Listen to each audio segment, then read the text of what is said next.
Assembly సమావేశాల్లో పలాస నియోజకవర్గ సమస్యలకు సంబంధించిన అంశాన్ని 0 అవర్లో అడగడం జరిగింది.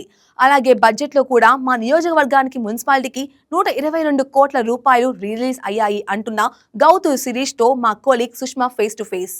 మనతో పాటు అసెంబ్లీ వద్ద గౌతు శిరీష పలాస నియోజకవర్గం ఎమ్మెల్యే, ఆవిడతో కూడా మాట్లాడదాం. ఒకసారి ఆవిడ ఉన్నారు. మేడం, ఈ రోజు అసెంబ్లీలో మీ నియోజకవర్గానికి సంబంధించి ఏమైనా ప్రశ్నలు అడిగే అవకాశం ఉందా? నియోజకవర్గానికి సంబంధించి ఎలాంటి క్వశ్చన్స్ ఉన్నాయి అసెంబ్లీ సమావేశంలో? హుద్హుద్ హౌసెస్ మీద కంప్లీషన్ గురించి అడిగేది 0 అవర్లో తీసుకున్నానమ్మా. నార్మల్ క్వశ్చన్ అవర్లో నడలేదు. 0 అవర్లోని దాదాపు 2014-19 చంద్రబాబు నాయుడు గారు హుద్హుద్ సమయంలో ప్రతి ఒక్కరికి కూడా రూపాయి తీసుకోకుండా ఫ్రీగా ఇవ్వడానికి ఇల్లు రెడీ చేశారు. అయితే అది పూర్తయ్యేసరికి 2017 అయింది. ఈ లోపల అక్కడ తిత్లీ రావడం, తర్వాత మాకు ఈ ఎలక్షన్ కోడ్ రావడం పూర్తి అవ్వలేదు. లాస్ట్ 5 years వాటిని మెయింటైన్ చేయలేదు కనుక పూర్తిగా పాటు చేశారు. ఇప్పుడు దానికి కానీ మనం కొంచెం నిధులు కేటాయించి పూర్తి చేస్తే దాదాపు నా నియోజకవర్గంలో 400 మంది పేదలకి ఆ ఇల్లు ఇవ్వడం అవుతుంది.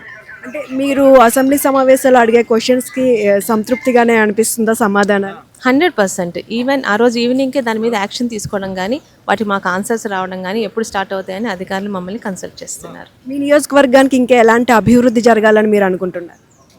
ఆల్రెడీ నిన్న మా నియోజకవర్గానికి మున్సిపాలిటీకి దాదాపు 122 crores రిలీజ్ అయ్యాయి.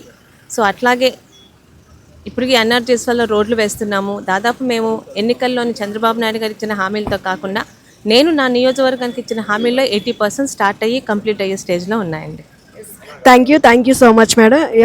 ఇప్పటికే ఆ పలాస నియోజకవర్గానికి సంబంధించి కూడా కొంత బడ్జెట్లో కూడా నిధులు కేటాయించడం జరిగింది. అలాగే 0 అవర్లో కూడా నియోజకవర్గానికి సంబంధించి క్వశ్చన్స్ తీసుకున్నామని పలాస నియోజకవర్గం ఎమ్మెల్యే గౌతు శిరీష చెప్పారు. కెమెరా పర్సన్ సాయితో సుష్మా, వైకే న్యూస్, అసెంబ్లీ నుంచి.